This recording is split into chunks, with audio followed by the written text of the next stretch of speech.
এই ব্যক্তি বলল, আমার বোন রয়েছে এমন এক জায়গায় যেখানে ঘোড়ায় চড়ে 7 দিন সময় লাগে। হযরত সুলাইমান আলাইহি ওয়াসাল্লাম বললেন, সেটা তো অনেক সময়, তুমি এক কাজ করো, তুমি আমার পঙ্কিরাজ ঘোড়া নিয়ে রওনা হয়ে যাও। কিন্তু রওনা হওয়ার পরে সেই ব্যক্তি আর ফেরত আসেনি। অতঃপর হযরত সুলাইমান আলাইহি ওয়াসাল্লাম মালাকুল মাউতের নিকট সেই দিনের ব্যাপারে এই প্রশ্ন করলেন। মালাকুল মাউত জবাব দিলেন, মহান আল্লাহ তাআলার নির্দেশে ওই ব্যক্তির রূহ কবজ করার নির্দেশ এসেছিল, কিন্তু তার রূহ কবজ করার কথা ছিল অন্য কোনো জায়গায়। আমি যখন দুনিয়ার দিকে নজর দেই তখন দেখতে পাই ওই ব্যক্তি আপনার নিকট বসে আছে। যেহেতু আপনার প্রাসাদ থেকে সেই জায়গার দূরত্ব প্রায় 7 দিনের মতো, তাই সে আপনার পঙ্কিরাজ ঘোড়া নিয়ে রওনা হয়ে যায়, এবং যখন সে সেখানে পৌঁছে তখন আমি তার রূহ কবজ করে নেই। হযরত দাউদ আলাইহি ওয়াসাল্লাম ছিলেন মহান আল্লাহ তাআলার একজন নবী এবং রাসূল। একদা হযরত দাউদ আলাইহি ওয়াসাল্লাম তার পুত্র হযরত সুলাইমান আলাইহি ওয়াসাল্লামকে ডেকে পাঠালেন। পিতার আহ্বানে হযরত সুলাইমান আলাইহি ওয়াসাল্লাম যথাসময়ে পিতার সামনে এসে উপস্থিত হলেন। অতঃপর হযরত দাউদ আলাইহিসসালাম পুত্র সুলাইমান আলাইহিসসালামকে বললেন, হে আমার পুত্র, তুমি সমস্ত রাত ঘুমিয়ে কাটিয়ে দিও না, কারণ কোনো বান্দা যদি সমস্ত রাত্রি ঘুমিয়ে কাটিয়ে দেয় তবে সে কিয়ামত এবং নেক আমল থেকে অনেক দূরে সরে যায়। পবিত্র কুরআনুল কারীমেও মহান আল্লাহ তাআলা হযরত সুলাইমান আলাইহিসসালামের কথা বর্ণনা করেছেন। মহান আল্লাহ তাআলা হযরত সুলাইমান আলাইহিসসালামকে অনেক জ্ঞান এবং ক্ষমতা দান করেছিলেন।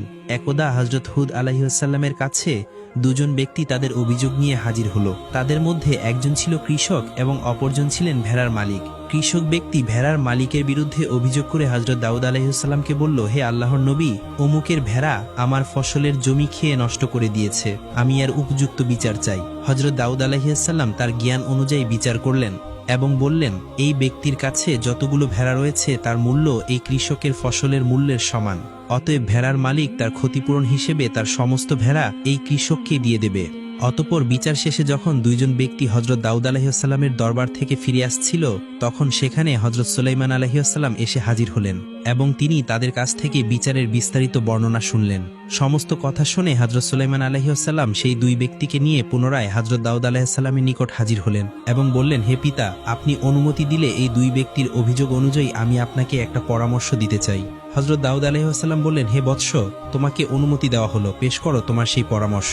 অনুমতি পেয়ে হযরত সুলাইমান আলাইহিসসালাম বললেন, হে পিতা, আপনি এই ভেড়ার মালিকের সমস্ত ভেড়া কৃষকের কাছে সোপর্দ করে দিন এবং কৃষকের সমস্ত জমি এই ভেড়ার মালিকের কাছে সোপর্দ করে দিন।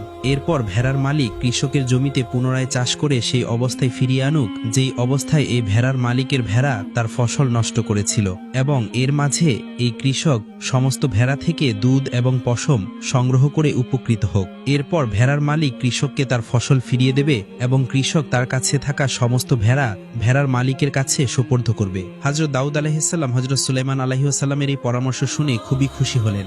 অতঃপর তিনি তার পূর্বের রায় পরিবর্তন করে পুনরায় সেই দুই ব্যক্তিকে